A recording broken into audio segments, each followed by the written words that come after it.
Now we start the topic cell organelle. The cell organelle are two types, the membrane bound as well as non-membrane bound. Membrane bound organelle में हमारे पास दो तरह से हैं। ऐसे organelle जिनके पास double membrane है, they are mitochondria, plastid and nucleus. ऐसी ऑर्गेनेली जो सिंगल मेम्ब्रेन है, ER, Golgi complex, lysosome, vacuole, cilia, flagella and microtubules. और ऐसी ऑर्गेनेली जो अनमेम्ब्रेन है, जिन पे कोई मेम्ब्रेन नहीं है, they are ribosomes and centriole. जैसे हमने पिछले सेशन बैक्टीरिया में बताया था कि बैक्टीरिया के अंदर क्या होते हैं, राइबोसोम्स होते हैं। और राइबोसोम्स जो है बैक्टीरिया में भी हैं और यहाँ भी हैं। तो बैक्टीरिया में हमने पढ़ा था कि कोई भी मेम्ब्रेन बाउंड ऑर्गेनेली नहीं है। तो यहाँ से आप याद रख सकते हो कि राइबोसोम जो है अनमेम्ब्रेन है। सेंट्रियोल जो कि स्पिंडल फाइबर फॉर्मेशन कराने में हेल्प करेगा ड्यूरिंग सेल डिवीजन, वो भी क्या है, अनमेम्ब्रेन है। अब हम टॉपिक करेंगे इन जो हमारे पास ये बहुत सारे टॉपिक निकल के आ गए हैं। अब इनको बारी बारी हम डिस्कस करेंगे कि इसका काम क्या, इसका काम क्या, इसका काम क्या है। यहाँ से आप ये क्वेश्चन ध्यान रखना, ये क्वेश्चन बार बार पूछा जाता है कि भाई सेंट्रियोल जो है ये कितना मेम्ब्रेन है, सेंट्रियोल पे एक मेम्ब्रेन है, दो मेम्ब्रेन है या तीन मेम्ब्रेन है या नहीं है। तो आपका आंसर क्या रहेगा कि ये अनमेम्ब्रेन रहता है। सेंट्रियोल से क्वेश्चन बार बार पूछा जाता है। अब हम मेम्ब्रेन बाउंड ऑर्गेनेली में टॉपिक करेंगे माइटोकॉन्ड्रिया। जो माइटोकॉन्ड्रिया है हमने पढ़ा था, it is power house of the cell. It is called power house of the cell. क्यों भाई? क्योंकि ये क्या बनाता है, एटीपी बनाता है। अब इस माइटोकॉन्ड्रिया का हम डायग्राम देखेंगे। जो माइटोकॉन्ड्रिया है वो डबल मेम्ब्रेन है। एक तो इसकी ये आउटर मेम्ब्रेन है,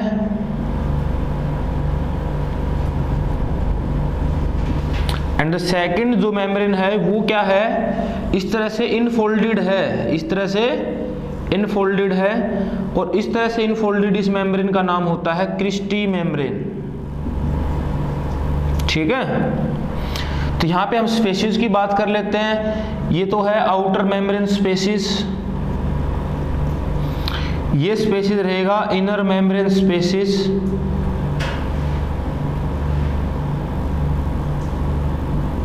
और यहाँ पे है मैट्रिक्स। क्या है? मैट्रिक्स। ये तो हो गया डायग्राम। क्रिस्टा जो कि इनफोल्डेड है, ये दूसरी मेम्ब्रेन है, ये पहले वाली मेम्ब्रेन है। अब माइटोकॉन्ड्रिया का काम देखेंगे कि माइटोकॉन्ड्रिया क्यों इतना फेमस है। जो माइटोकॉन्ड्रिया है ये मान लीजिए सेल है और इसके अंदर ये माइटोकॉन्ड्रिया। सेल के साइटोप्लाज्म्स के अंदर जो ग्लूकोज होता है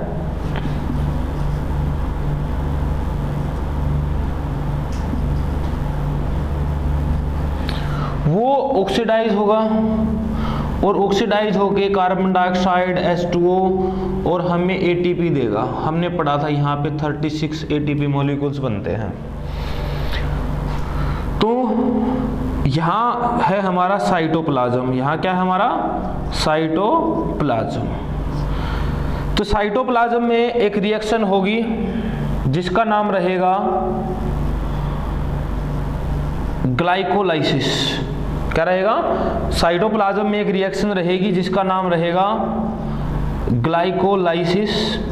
और ये जो ग्लाइकोलाइसिस है ये इस मॉलिक्यूल्स को कन्वर्ट करेगी एक कंपाउंड के अंदर जिसका नाम होगा पायरुवेट। और पायरुवेट में ऑक्सीजन ऐड होगी।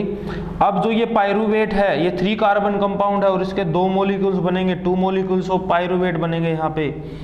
और जो ये पायरुवेट बना है ये अब ये पायरुवेट का जो मॉलिक्यूल्स है 3 कार्बन कंपाउंड है ये यहाँ आएगा मेम्ब्रेन पे, आउटर मेम्ब्रेन पे आएगा। आउटर मेम्ब्रेन पे इसके साथ एक रिएक्शन होगी जिसको बोलेंगे हम एसिटाइलेशन। क्या होगी?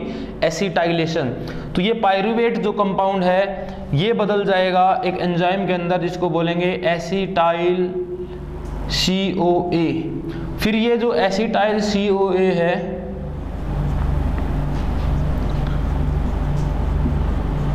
It undergo A series of reaction called Krebs cycle. यहाँ पे इस स्पेस के यहाँ पे ये एक रिएक्शन सीरीज ऑफ रिएक्शन में चला जाएगा, जिस सीरीज ऑफ रिएक्शन को बोलेंगे क्रेब साइकिल। ठीक है, क्रेब साइकिल से CO2H2O रिमूव हो जाएंगे। ठीक है, और क्रेब साइकिल से मेरे को बाई प्रोडक्ट्स के रूप में इस तरह के कुछ कोएंजाइम मिलेंगे, जिन्हें NADH2 बोलेंगे या FADH2 बोलेंगे। NAD और FAD निकोटा एडेनिन डाइन्यूक्लियोटाइड और फ्लेविन एडेनिन डाइन्यूक्लियोटाइड, ये कोएंजाइम हमें मिलेंगे। फ्लेविन एडेनिन डाइन्यूक्लियोटाइड जो है विटामिन से बनता है। विटामिन जैसे राइबोफ्लेविन विटामिन है, उससे जो है FAD बनता है। ऐसे ही निकोटा एडेनिन डाइन्यूक्लियोटाइड, ये भी क्या है, एक कोएंजाइम है। तो इन कोएंजाइम, ये जो कोएंजाइम हमारे पास बनेंगे, यहाँ पे इसकी मेम्ब्रेन पे कुछ मेम्ब्रेन बाउंड प्रोटीन हमने पढ़ाए थे आपको, कुछ इंटीग्रल प्रोटीन और पेरिफेरल प्रोटीन्स होते हैं। तो इसकी मेम्ब्रेन पे कुछ इंटीग्रल प्रोटीन्स होते हैं, जो हमारा ये माइटोकॉन्ड्रिया की जो मैट्रिक्स है या इनफोल्डेड क्रिस्टा मेम्ब्रेन है, इसके मेम्ब्रेन पे कुछ इंटीग्रल प्रोटीन्स होते हैं, जिन्हें हम एफनोट या ऑक्सीजोम्स बोलते हैं, या इन्हें कई बार पेरोक्सीजोम भी बोला जाता है।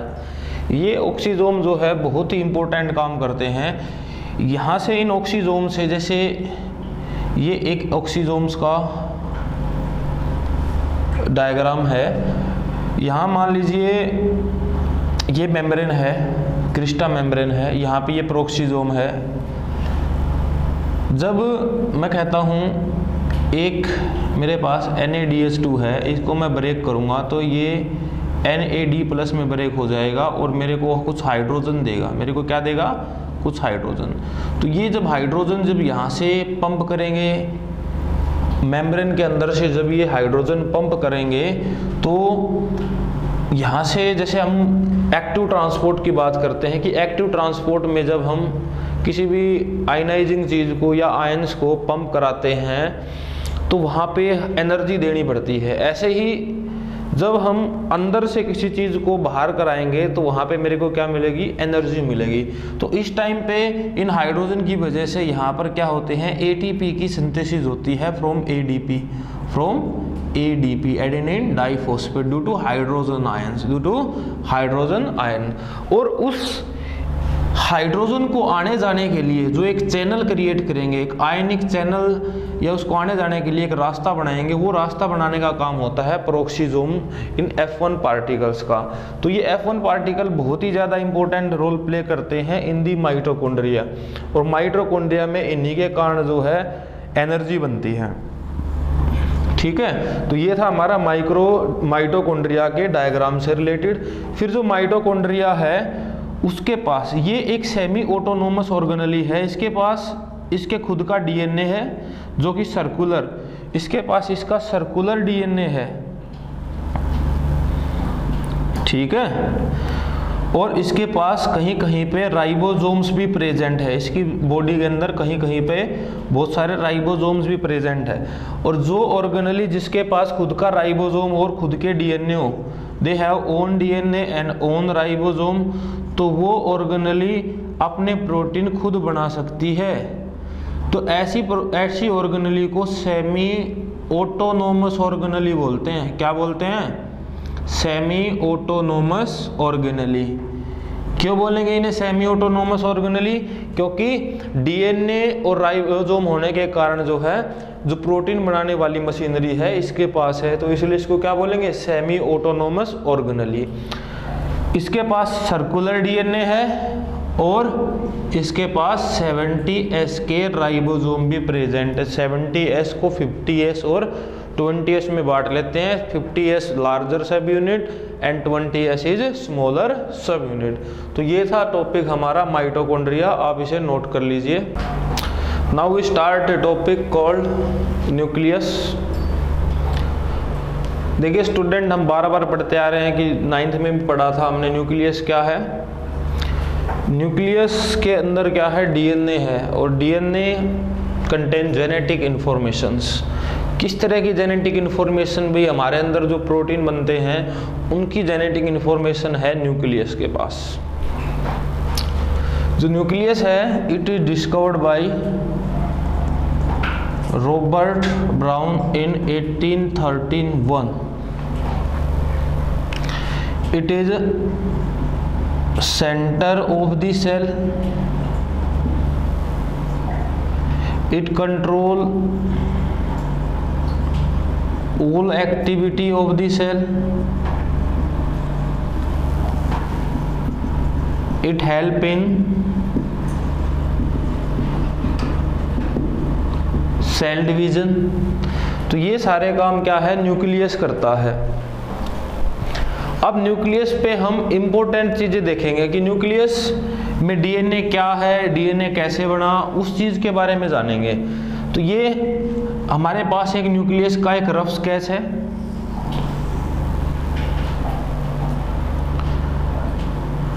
न्यूक्लियस जो है यूकैरियोटिक सेल के अंदर एक न्यूक्लियर एनवलप के अंदर है, तो इसको लिख सकते हैं कि न्यूक्लियर मेम्ब्रेन है,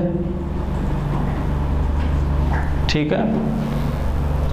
और न्यूक्लियर मेम्ब्रेन के अंदर क्या है, डीएनए है। हमारे न्यूक्लियस के अंदर कुछ पॉजिटिवली चार्ज प्रोटीन्स होते हैं। क्या होते हैं, कुछ पॉजिटिव चार्ज प्रोटीन्स होते हैं,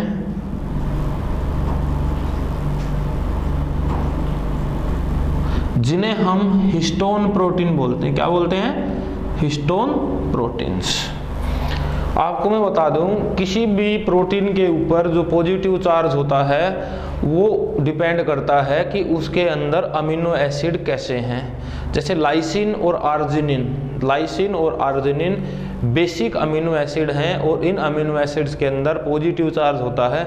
जब ये अमीनो एसिड किसी प्रोटीन या पेप्टाइड चेन में जुड़ जाएंगे तो उस प्रोटीन के ऊपर कैसा चार्ज आएगा, उस प्रोटीन के ऊपर पॉजिटिव चार्ज आएगा। तो हिस्टोन के अंदर लाइसिन और आर्जिनिन जैसे बेसिक अमीनो एसिड होने के कारण इस पे पॉजिटिव चार्ज आता है। तो यहाँ से क्वेश्चन आ सकता है कि इसके अंदर कौन से अमीनो एसिड होते हैं, तो लाइसिन और आर्जिनिन, ये आपका आंसर रहेगा।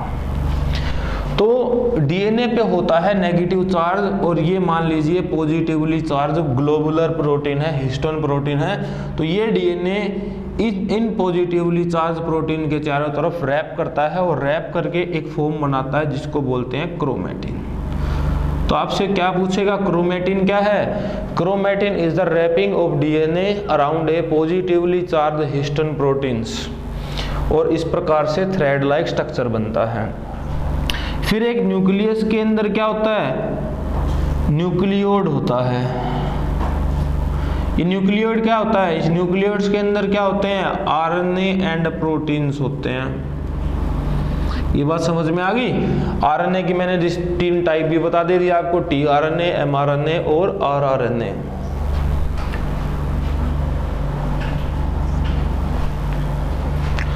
अब हम बात करेंगे कि during cell division, cell division nucleus में क्या होता है। जब सेल डिवीजन होती है तो ये जो क्रोमेटिन है, जो इस तरह से क्रोमेटिन बना हुआ था, ये क्रोमेटिन कंडेंस होकर कुछ इस तरह के स्ट्रक्चर बना लेता है। इन स्ट्रक्चर्स को बोलते हैं क्रोमोसोम। तो during cell division chromatin condense to form chromosome. Cell division के दौरान जो है क्रोमेटिन क्रोमोसोम बना लेता है, ठीक है। तो क्रोमोसोम्स क्या है, thread like structure present in the nucleus, they are seen during mitosis और मियोसिस या सेल डिवीजन्स। तो ये क्रोमोसोम में जो ये सेंटर है, इस सेंटर को बोलते हैं सेंट्रोमियर। इसका जो सेंटर है इसको बोलेंगे सेंट्रोमियर और इन्हें बोलेंगे क्रोमेटाइड। ये और ये आपस में कैसी क्रोमेटाइड हैं, ये और ये आपस में सिस्टर क्रोमेटाइड हैं, ठीक है। तो ये था क्रोमोसोम से रिलेटेड टॉपिक हमारा। अब क्रोमोसोम्स की क्या होती हैं, कुछ टाइप्स होती हैं। क्रोमोसोम्स की हमें 4 टाइप देखने को मिलती है। जैसे हमारे 46 क्रोमोसोम है हमारे अंदर, तो इन 46 क्रोमोसोम का स्ट्रक्चर अलग अलग होता है। जैसे मान लीजिए ये मेरा कोई एक्स क्रोमोसोम है, तो एक्स क्रोमोसोम में हमें बराबर देखने को मिलेगा कि ये कुछ इस तरह का स्ट्रक्चर है। जो वाई क्रोमोसोम है वो हमें कुछ ऐसा बड़ा बड़ा देखने को मिलेगा। तो हमारे जो 46 क्रोमोसोम है उनकी शेप और साइज अलग अलग होती है। तो उनकी शेप और साइज को देखना या उनकी स्टडी को बोलते हैं कार्योटाइपिंग। क्या बोलते हैं? कार्योटाइपिंग। जो कार्योटाइप्स होते हैं वो होते हैं इनके शेप और स्ट्रक्चर। तो उन कार्योटाइप्स के अंदर हमें क्रोमोसोम की 4 शेप देखने को मिलती है। फर्स्ट शेप है मेटासेंट्रिक, सेकंड शेप है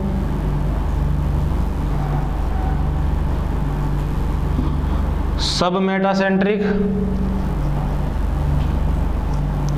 थर्ड शेप है एक्रोसेंट्रिक, फोर्थ शेप है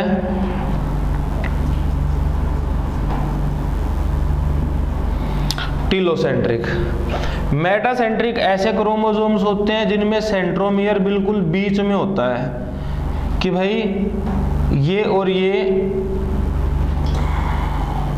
बिल्कुल एक जैसी पोजीशन पे है या इनकी और उनकी डिस्टेंस बिल्कुल सेम है, जो बिल्कुल बीच इस तरह का जो क्रोमोसोम्स होता है उसे बोलते हैं मेटासेंट्रिक, कि सेंट्रोमियर जो है क्रोमेटाइड्स के बीच में लाई करेगा। सब मेटासेंट्रिक है इससे थोड़ा सा अलग कि भाई एक आर्म थोड़ी सी छोटी हो जाए और एक आर्म थोड़ी सी बड़ी हो जाए, तो ये हो जाएगा सब मेटासेंट्रिक। और एक्रोसेंट्रिक रहेगा जिसमें बिल्कुल ऊपर वाला क्रोमेटाइड हो और नीचे वाले क्रोमेटाइड बिल्कुल ही छोटे हों, तो उसे बोलेंगे एक्रोसेंट्रिक। टीलोसेंट्रिक वो रहेगा जिसमें सिर्फ टेल हो, ऊपर वाला बिल्कुल ही ना हो, तो उसे बोलेंगे टीलोसेंट्रिक। तो ये 4 शेप हमें क्रोमोसोम्स के कार्योटाइप्स में देखने को मिलती है। तो न्यूक्लियस रॉबर्ट ब्राउन ने खोजा था। न्यूक्लियस के अंदर डीएनए होता है और डीएनए के पास क्या होती है? जेनेटिक इंफॉर्मेशंस होती है। क्या बनाने के लिए? प्रोटीन बनाने के लिए। ठीक है। फिर क्वेश्चन है कि भाई ये प्रोटीन बनेंगे कैसे? कि यहाँ पे हमने देखा न्यूक्लियोइड के पास आरएनए होते हैं, तो ये डीएनए जो है एक प्रोसेस होती है जिसको बोलते हैं ट्रांसक्रिप्शन। क्या बोलेंगे? ट्रांसक्रिप्शन। जैसे मान लीजिए हमारे पास एक डीएनए का सीक्वेंस है। इस प्रकार से डीएनए के अंदर क्या होते हैं? कुछ बेस होते हैं, adenine, cytosine, adenine, thymine, cytosine, guanine. इस प्रकार से बेस होते हैं डीएनए के अंदर। इनको 5' to 3' ऐसे लिखते हैं। फिर ए के साथ जो है टी की पेयरिंग होती है। इस प्रकार से मेरे पास ये एक डीएनए का सीक्वेंस है। जब ये डीएनए का सीक्वेंस एक प्रोसेस करेगा जिसको बोलेंगे ट्रांसक्रिप्शन, तो ट्रांसक्रिप्शन में सिर्फ ये सीक्वेंस जो है आएगा 5' to 3', बट यहाँ पे टी की जगह यूरासिल आ जाएगा। तो अब ये सीक्वेंस हो जाएगा AUCG AUCG AUCG।